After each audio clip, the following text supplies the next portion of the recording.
Assalamualaikum warahmatullahi wabarakatuh. Kami dari kelompok 1 akan menjelaskan mengenai kondisi laporan keuangan Bank Rakyat Indonesia Syariah periode 31 Desember 2019 dan 2020, yaitu pada laporan neraca dan laporan laba rugi serta perbandingan keduanya. Perkenalkan, nama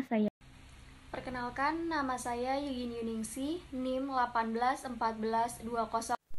Nama saya Tri Utami Handayani dengan NIM 1814201119. Baiklah, untuk materi pertama yaitu mengenai kondisi neraca. Laporan neraca atau bisa juga disebut dengan laporan posisi keuangan merupakan jenis laporan keuangan yang menyediakan atau menyajikan aset, liability. Laporan neraca terbagi menjadi dua bagian. Yang pertama adalah aktiva dan yang kedua adalah pasiva. Di dalam aktiva terdapat aset, yakni aset lancar dan aset tetap yang berkaitan dengan penyaluran dana bank. Yang kedua adalah pasiva, yang di dalamnya terdapat liability dan equity yang berkaitan dengan sumber dana bank. Pada laporan neraca BRI Syariah periode 31 Desember 2019, terlihat total aset sebesar 43.123.488. Kemudian total liability sebesar 38.035.452 dan total equity sebesar 5.088.000, yang jika dijumlahkan berarti total aktiva dan total pasiva adalah sama, yaitu sebesar 43.123.488. Hal ini menunjukkan bahwa keduanya berada di posisi balance atau seimbang di antara keduanya. Pada laporan neraca BRI Syariah periode 31 Desember 2020, terlihat bahwa total aset sebesar 57.715.586.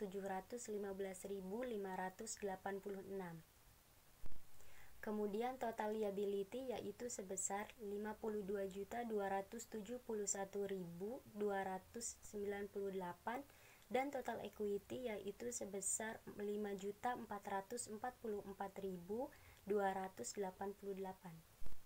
Yang jika dijumlahkan berarti total aktiva dan total pasiva adalah sama, yaitu sebesar 57.715.586. Hal ini menunjukkan bahwa keduanya berada di posisi balance atau seimbang di antara keduanya. Terlihat adanya peningkatan total aset, total equity, dan total liability yang terjadi pada tahun 2019 sampai tahun 2020 sebesar 30. Hal ini terjadi karena BRI Syariah ingin menambah sumber dana untuk pemasukan karena aspek pendanaan merupakan hal yang paling penting dalam operasional bank, sehingga dana yang telah didapatkan akan dikelola dan disalurkan kembali kepada masyarakat. Oke, baik. Selanjutnya saya akan menjelaskan tentang kondisi laba rugi pada Bank BRI Syariah, di mana sebelumnya kita harus mengetahui terlebih dahulu apa yang dimaksud dengan income statement atau profit and loss statement, di mana itu adalah bagian dari laporan keuangan suatu perusahaan yang menjabarkan tentang pendapatan dan beban pada suatu perusahaan yang nantinya akan menghasilkan laporan laba rugi. Nah, jadi apabila kita ingin melihat laporan laba, jadi dalam Bank BRI Syariah ini terdapat pendapatan dari pendapatan penyaluran dana yang kemudian setelah itu dikurangi dengan bagi hasil untuk pemilik investasi, sehingga pendapatan bersih yang dihasilkan adalah 959.901. Nah, angka yang saya sebutkan ini adalah dalam bentuk jutaan rupiah, yang kemudian setelah itu dikurangi dengan beban-beban yang ada, yaitu ada beban operasional dan beban non-operasional, di mana beban pada tahun Desember 2019 yaitu 2037899, sedangkan pada tahun Desember 2020 yaitu 2714689.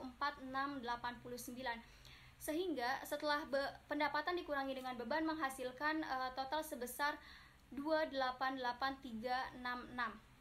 Sehingga dapat disimpulkan bahwa laporan keuangan pada Bank BRI Syariah itu memiliki kenaikan pada tahun 2019 sampai 2020 yaitu sebesar 174032.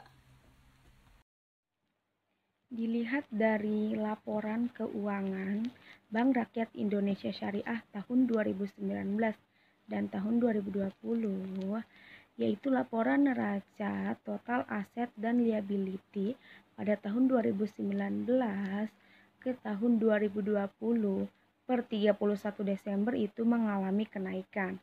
Artinya, jika dibandingkan pada tahun 2020 itu total aset dan liability-nya lebih besar daripada total aset dan liability 2019. Artinya itu mengalami peningkatan dan itu bisa dikatakan sebagai bank yang sehat. Sedangkan pada laporan laba rugi Bank Rakyat Indonesia Syariah tahun 2019 dan tahun 2020 per 31 Desember itu juga sama mengalami peningkatan. Artinya, total laba rugi tahun 2020 itu lebih besar dari total laba rugi tahun 2019. Sekian dari saya tentang perbandingan laporan neraca dan laporan laba rugi Bank Rakyat Indonesia Syariah per 31 Desember tahun 2019 dan 2020. Terima kasih. Sekian dari kelompok kami. Wassalamualaikum warahmatullahi wabarakatuh.